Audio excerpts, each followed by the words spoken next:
जो कभी बनी थी सुर्खियां, जरूरत है उनको टटोलने की। जिनमें छिपे थे कई राज, जरूरत है उनको खोलने की।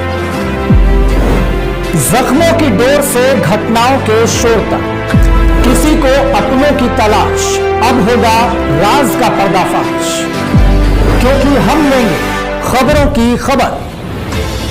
अनुसूचित जनजाति की महिला ने लगाए छेड़छाड़ के आरोप। देश प्रदेश में आदिवासी और दलित समाज की महिलाओं से दुष्कर्म की घटनाएं थमने का नाम नहीं ले रही है। ऐसा ही एक मामला मध्य प्रदेश के बालाघाट जिले में ग्राम रोसना में देखने को मिला, जहां एक अनुसूचित जनजाति की महिला से छेड़छाड़ की गई। जानकारी अनुसार पीड़िता मंजू खोबरागढ़ी ग्राम रोसना में आंगनवाड़ी कार्यकर्ता के पद पर पदस्थ है, जो सन 2000 से अपनी सेवाएं आंगनवाड़ी को दे रही थी, किंतु कुछ समय पश्चात ग्राम के सरपंच द्वारा जातिगत भेदभाव के चलते उनकी सेवाएं रद्द करवा दी गई, जिसके बाद उन्होंने कोर्ट का दरवाजा खटखटाया और सन 2017 में पीड़िता को पुनः आंगनबाड़ी को अपनी सेवाएं देने का आदेश पारित हुआ। तो पीड़िता द्वारा बताया गया कि माननीय न्यायालय द्वारा आदेश के बाद सब कुछ सुचारू रूप से चल रहा था, किंतु जनपद पंचायत सदस्य एवं जनपद उपाध्यक्ष श्री शंकरलाल बिसेन के पदभार संभालते ही नेताजी द्वारा उन्हें काफी दिनों से मानसिक और जातिगत द्वेष से प्रताड़ित किया जा रहा है। हद तो तब हो गई जब जनपद पंचायत के नेताजी शंकरलाल बिसेन द्वारा एक दलित महिला को जाति सूचक गालियां देकर अभद्र व्यवहार किया गया और कुछ समय पश्चात उनसे शारीरिक संबंध बनाने तक की भी बात कह दी गई, जिसके बाद पीड़िता खुद को असुरक्षित महसूस करने लगी और शासन प्रशासन से उनकी सुरक्षा और न्याय की मांग कर रही है।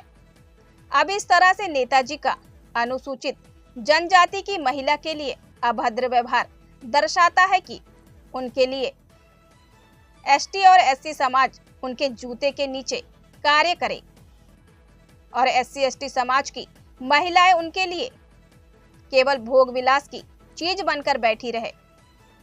बता दें कि यह पहली दफा नहीं है जो प्रदेश में इस तरह से एससी एसटी समाज की महिलाओं पर अत्याचार किए जा रहे हैं।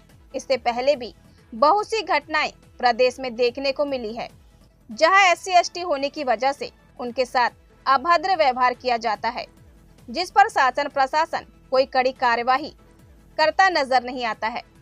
मंजू खोबरागढ़ी आंगनवाड़ी कार्यकर्ता ग्राम पंचायत रोशना। क्या समस्या लेके कलेक्टेड ऑफिस आए हो?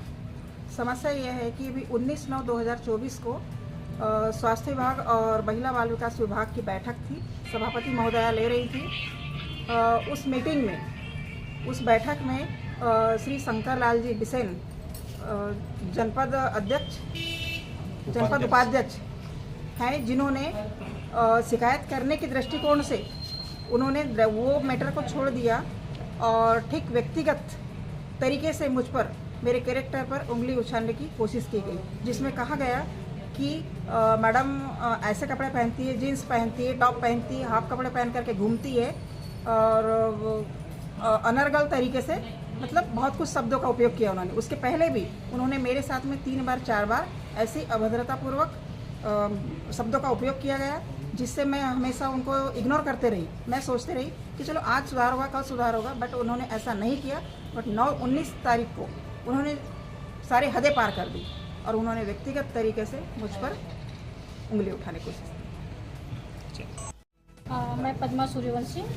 बताएंगे क्या शिकायत है, कलेक्टर का ऑफिस पहुंचे? शिकायत यह है कि श्रीमती मंजू खोबरागढ़ी जी रोशना में एक आंगनवाड़ी कार्यकर्ता के पद पर वहाँ पर है और शंकरलाल बिसेन जो है वो जनपद सदस्य है। 3 की 19 तारीख को बैठक थी, तो बैठक में क्या हुआ कि व्यक्तिगत तरीके से मंजू खोबरागढ़े को उनने गाली दी और जातिवाचक सूचक शब्दों से भी गाली दी और उनने कहा कि तुम ऐसे कपड़े पहनते हो, ऐसे आते हो, तुम हमसे लिफ्ट लेते हो पर व्हाट्सएप नहीं करते हो। यानी उनको व्यक्तिगत तरीके से उनको परेशान करने के परेशान किया गया है और बहुत अपमानित किया गया है। क्या चाहते हो? हम ये चाहते हैं कि उन्हें जिस तरह जातीय सूचक गाली दी उनने, तो हम चाहते हैं कि वो आंगनवाड़ी कार्यकर्ता है और वो गवर्नमेंट का सर्वेंट भी है, तो और विभागीय मीटिंग होने के कारण और विभाग में उनने जाति से गाली दी, तो उन पर कड़ी से कड़ी कार्रवाई हो और SC ST एक्ट लागू हो उन पर और उन पर कार्रवाई करके उनको जनपद सदस्य से निरस्त किया जाए।